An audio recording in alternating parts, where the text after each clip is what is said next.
Welcome everyone, this is Dr. Clark in the Center for Weight Loss Success. Today on Losing Weight USA, we're going to talk about antioxidants, kind of whimsical discussion about antioxidants, which are very important in our diet, and whether taking extra antioxidants can actually be helpful for overall health.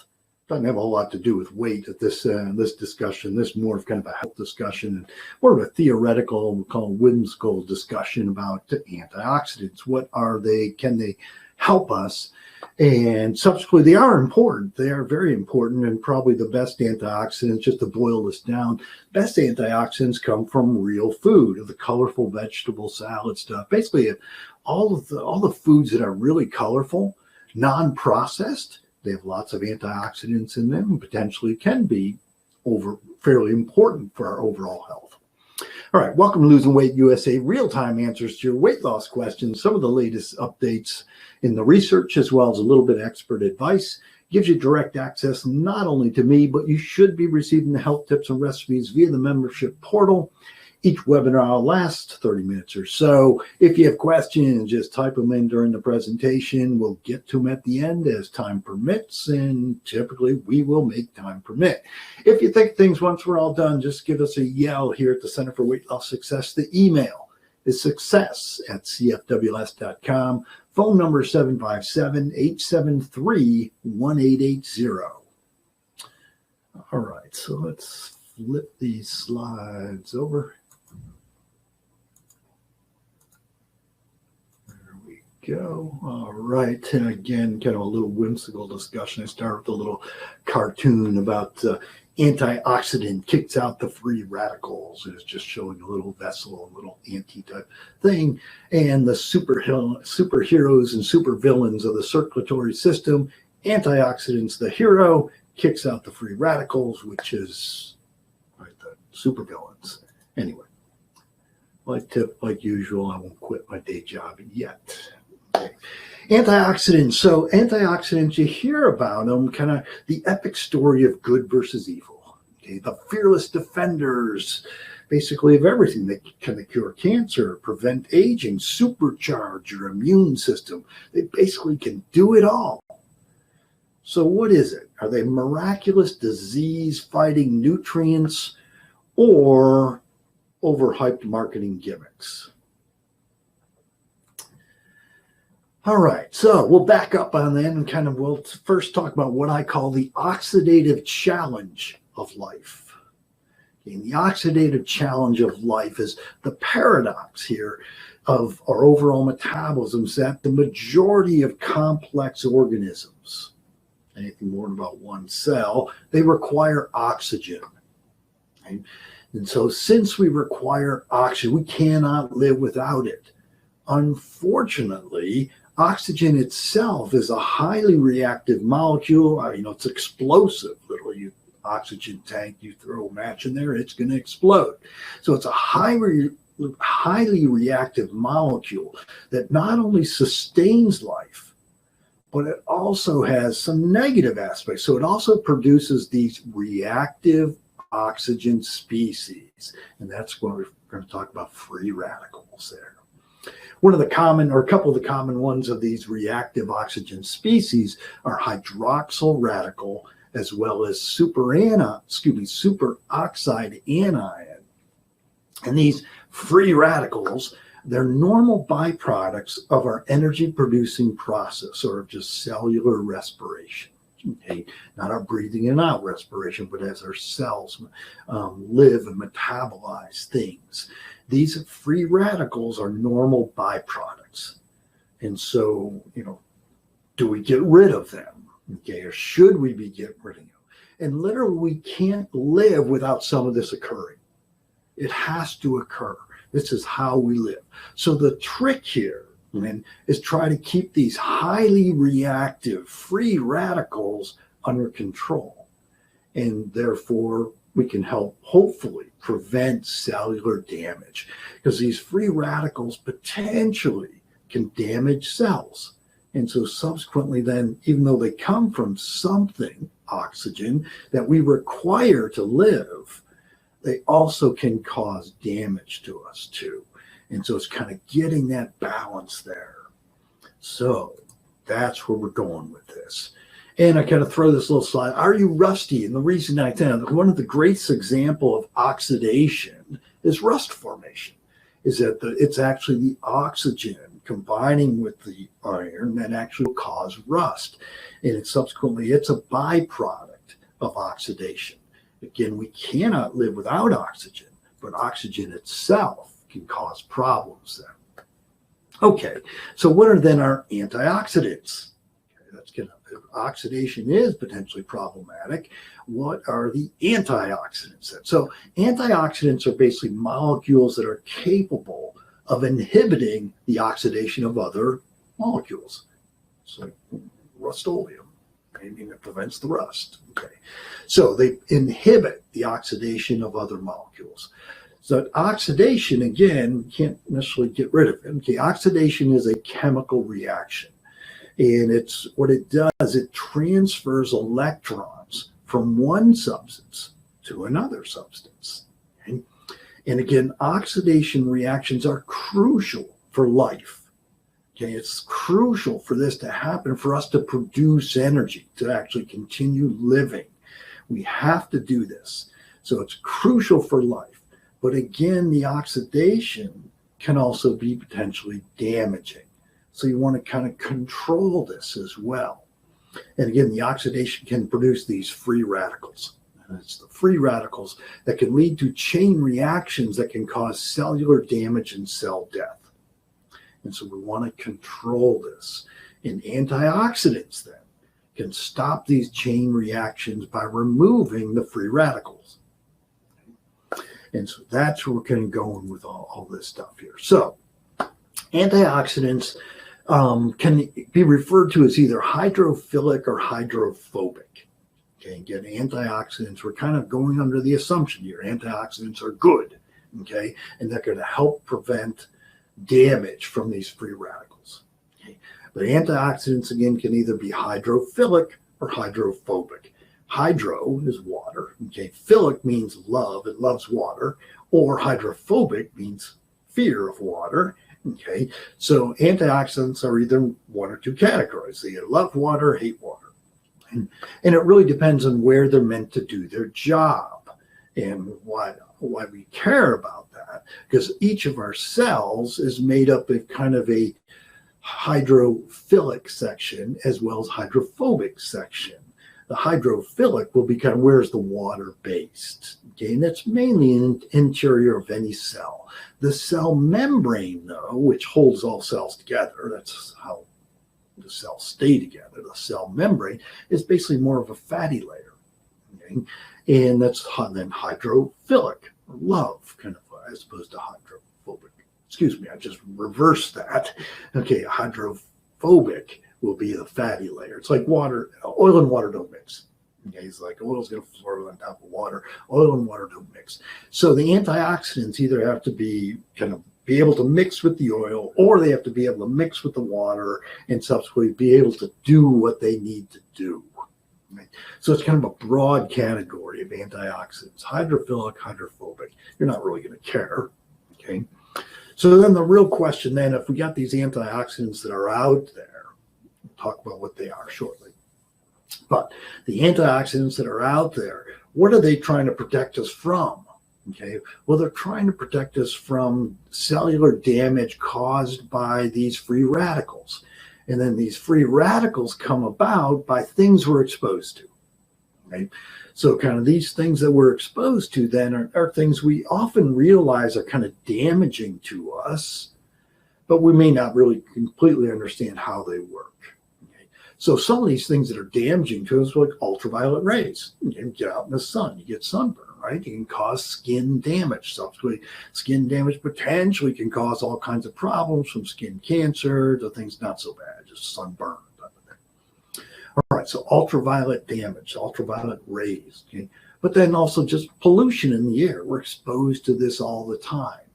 Okay, so whether it be from the cars or from factories or whatever, there's atmospheric pollution that's out there. Stress, Yeah, it's like, well, can stress cause problems? Yeah, well, stress can cause problems because it can increase these free radicals that are out there. And then kind of all the things that we eat, which, how about the poor things that we eat, the poor nutritional things that we eat? And all these things can increase cellular damage. And what we'd like to do then is protect our cells, from these free radicals that are formed. And that's where the antioxidants come in. So how does an antioxidant actually work? Again, we'll talk about kind of what are different antioxidants here in a couple minutes. But how do the antioxidants actually work? Basically, a molecule that loses an electron becomes unstable. So now we're talking about this basic chemical molecule, really tiny stuff. So if a molecule loses an electron, it becomes very unstable. And that's what a free radical is. And an unstable molecule then can cause damage. And what happens is then this free radical that has lost an electron, okay, it tries to steal an electron from some other molecule, from something close by. And the problem there is it can set up then a chain reaction of all these kind of free radicals stealing electrons. And subsequently then we get this chain reaction, and this is where damage then occurs. So the free radical tries to steal an electron from a nearby molecule, again, setting off this chain reaction. And then an antioxidant is actually something that can donate an electron and still remain stable. And the issue is that if free radicals are just stealing electrons from different places, then the next molecule becomes unstable. And so again, this chain reaction that will occur that causes cellular damage. So an antioxidant is something that can donate an electron. So you can really oversimplify what is an antioxidant. An antioxidant is an electron donor. It has the ability to donate an electron and still remain stable, as opposed to if you donate an electron or get an electron stolen from you, they become unstable.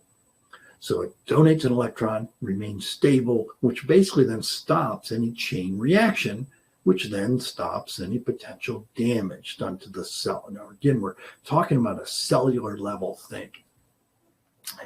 So an antioxidant donates an electron, still remains stable, and therefore stops the chain reaction.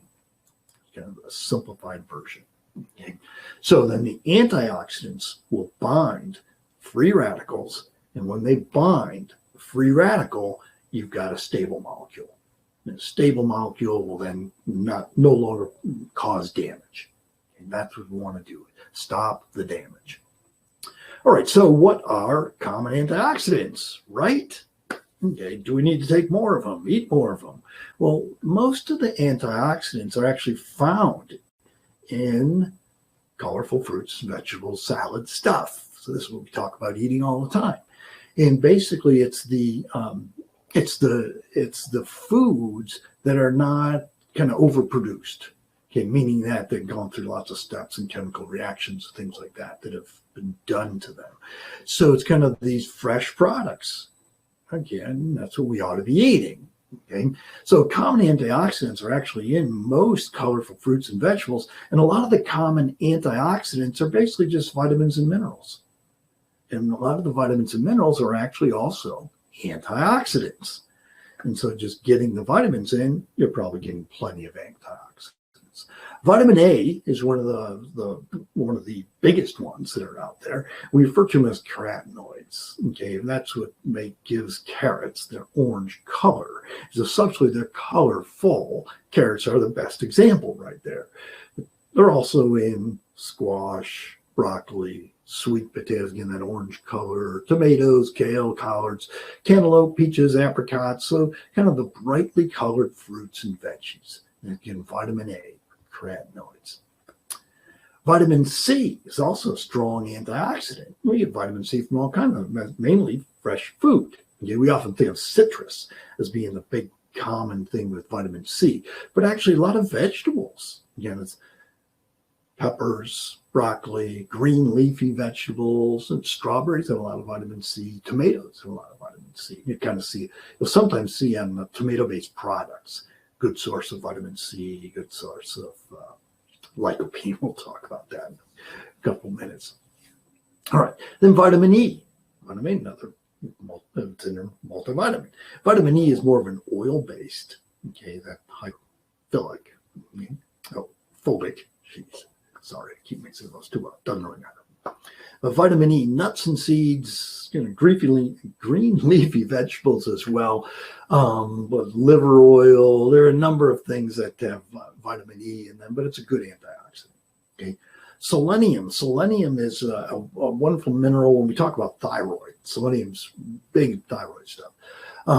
But selenium's in fish, shellfish, red meat, eggs. Okay.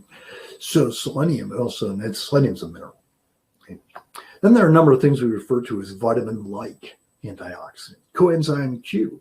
If you're on a statin, you need to take coenzyme Q.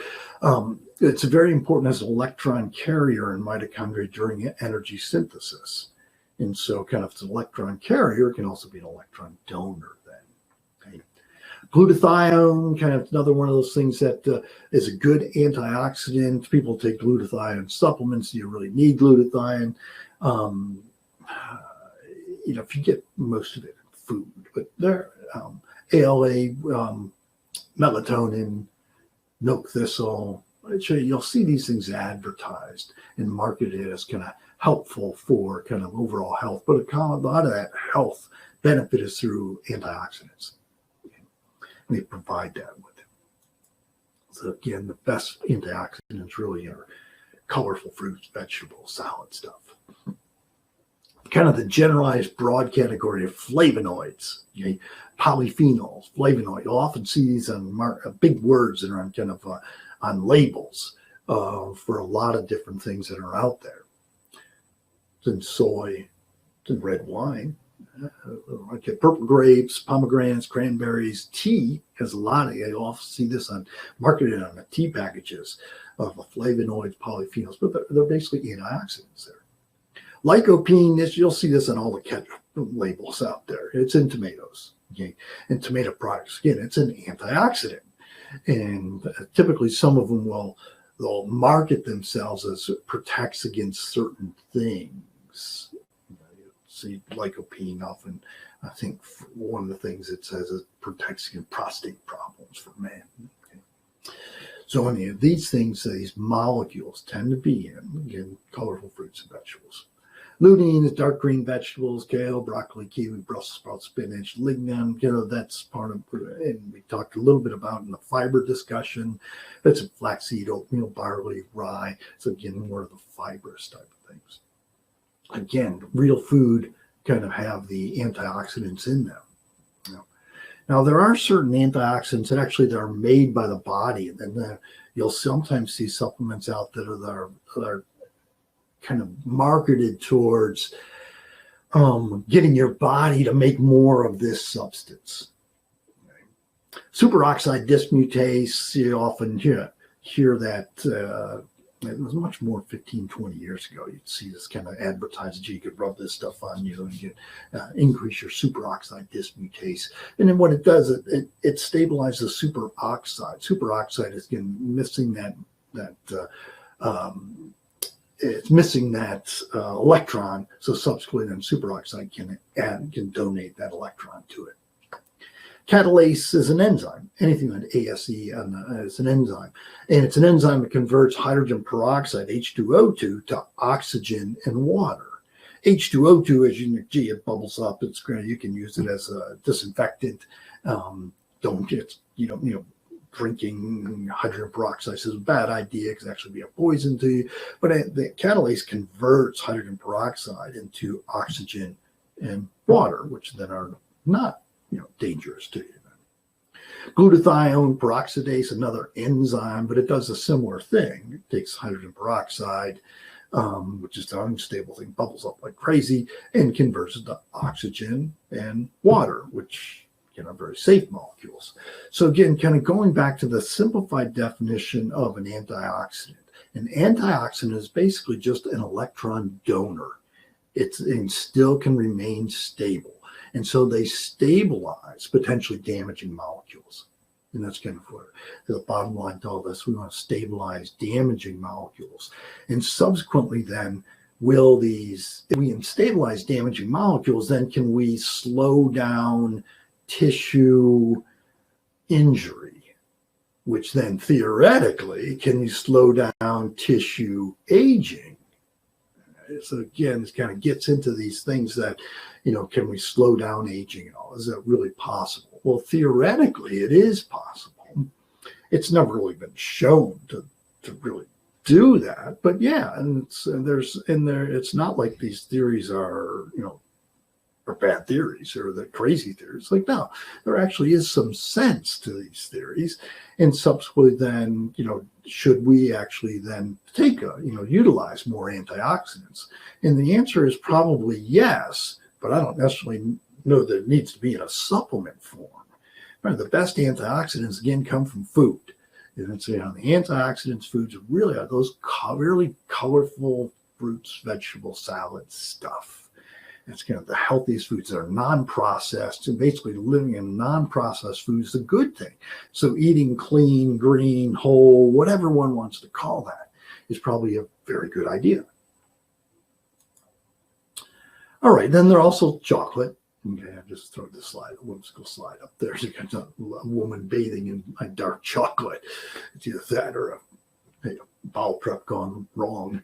But anyway, yeah, chocolate is an antioxidant. It's almost a dark chocolate itself. It kind of doesn't have so much sugar in it, but the actual chocolate itself has a pretty strong antioxidant. Now, there are a number of I just throw this out here. We talk about some of the good things with antioxidants, the theoretical good things with antioxidants. But then there's also some what I call myths about antioxidants. And part of that is that free radicals have to be destroyed. Well, no, free radicals are actually a byproduct of normal metabolism. What we want to do is kind of slow down any damage that the free radicals can cause. But we certainly don't want to stop their formation, because if we stop the formation, we're dead. Okay? So the free radicals must be destroyed. That's not true. Okay, free radicals are a byproduct of normal metabolism. If we don't have normal metabolism, then we're basically dying.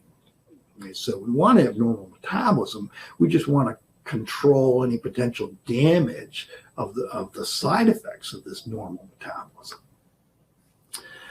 All antioxidants are created equal. Okay, what I mean by that is you'll often see, here's the specific antioxidant, and therefore it is going to do this wonderful thing.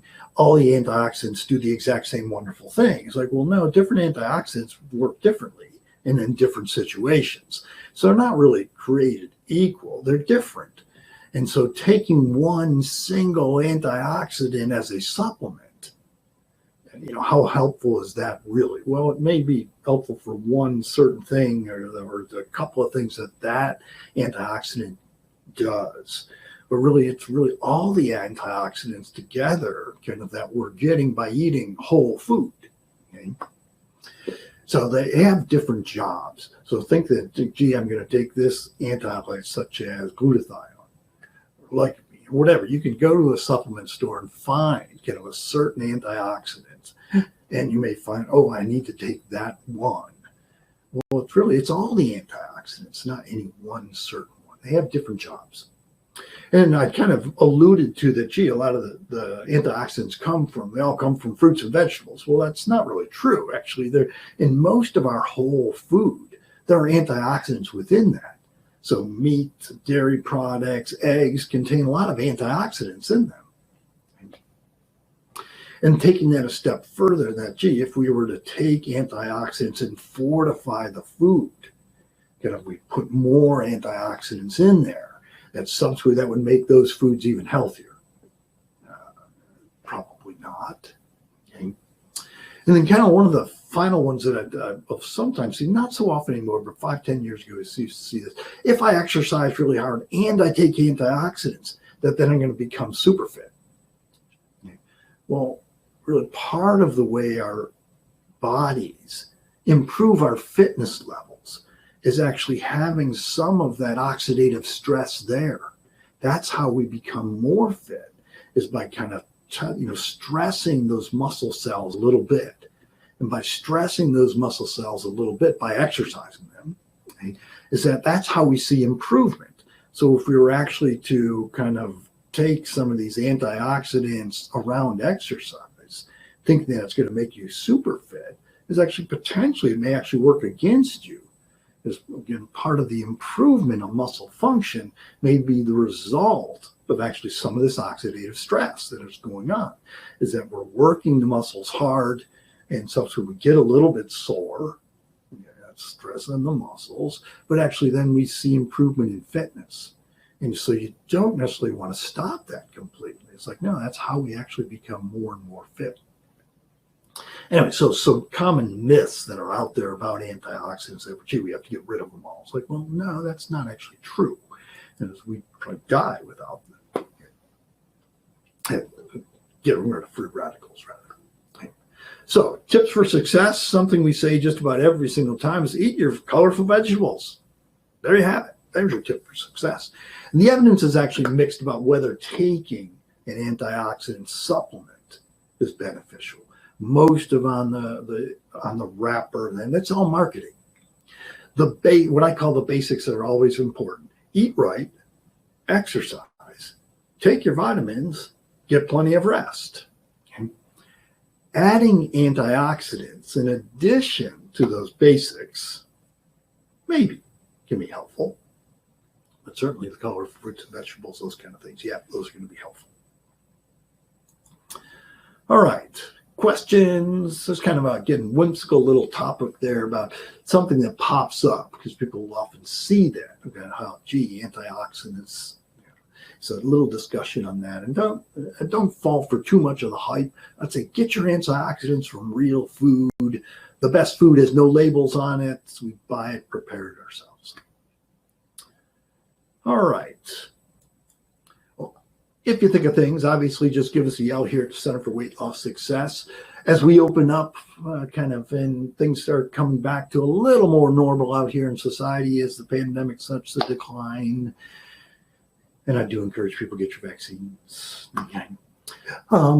Stop by, get your body count checked, tune in each week and have weight loss tips, weekly recipes. Tune in each Tuesday, 12:15 for the next webinar. Watch your email for the invite and link. And remember, it's your life. Make it a healthy one, everyone. Take care. Have a good day.